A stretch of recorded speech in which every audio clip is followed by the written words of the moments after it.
2028ರಲ್ಲಿ JDS ಎಷ್ಟು ಕ್ಷೇತ್ರದಲ್ಲಿ ಸ್ಪರ್ಧೆ ಮಾಡುತ್ತೆ ಸರ್? ಅಲಯನ್ಸ್ ಸ್ಪರ್ಧೆನಾ ಅಥವಾ 224 ಕ್ಷೇತ್ರನಾ ಅಥವಾ 100 ಸೀಟ್ ಕೇಳ್ತೀರಾ ಏನು ಅಂತ? ನಾವು ನಮ್ಮ ಪಕ್ಷದ ಒಂದು ಬಲವರ್ಧನೆಗೋಸ್ಕರ ಸಂಘಟನೆಯ ದೃಷ್ಟಿಯಿಂದ ನಾವು ಕೆಲಸ ಮಾಡ್ತೇವೆ. ಜೊತೆಯಲ್ಲಿ ಕಾಂಗ್ರೆಸ್ಸು ಯಾವ ಹಂತದಲ್ಲಿ ಎಡವುತ್ತಾ ಇದೆ, ಈ ಪ್ರತಿ ಹಂತದಲ್ಲೂ ಕೂಡ ನಾವು 18 ಜನ ಶಾಸಕರನ್ನ ಹೊಂದಿದ್ರು ಕೂಡ ಇವತ್ತು ನಮ್ಮದಾದಂಥ ಜವಾಬ್ದಾರಿ ಕರ್ತವ್ಯ ಇವತ್ತು ನಾವು ನಿರ್ವಹಿಸ್ತಾ ಇದ್ದೇವೆ, ಹೋರಾಟಗಳು ಮಾಡ್ತಾ ಇದ್ದೇವೆ. ಅವ್ರು ಎಡುವುದಂಥ ಸಂದರ್ಭದಲ್ಲಿ ಎಚ್ಚರಿಸ್ತಕ್ಕಂಥ ಕೆಲಸವೂ ಕೂಡ ಮಾಡ್ತಾ ಇದ್ದೇವೆ. ಈಗ ಸದ್ಯಕ್ಕೆ ನಾವು ಇದನ್ನು ಮುಂದುವರಿಸ್ತೇವೆ.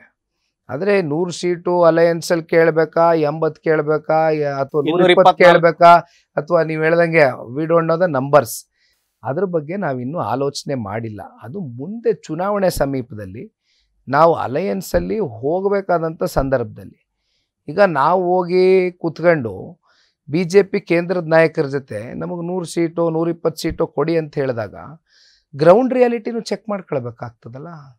ನಮ್ಮ ಕ್ಯಾಂಡಿಡೇಟ್ಸ್ಗಳು ಆ ವೇಗದಿಂದ ಒಂದು ಹೆಜ್ಜೆಯನ್ನು ಹಾಕಿ ಸಂಘಟನೆಯೂ ಮಾಡಬೇಕಾಗ್ತದೆ ತಾಲೂಕಿನಲ್ಲಿ.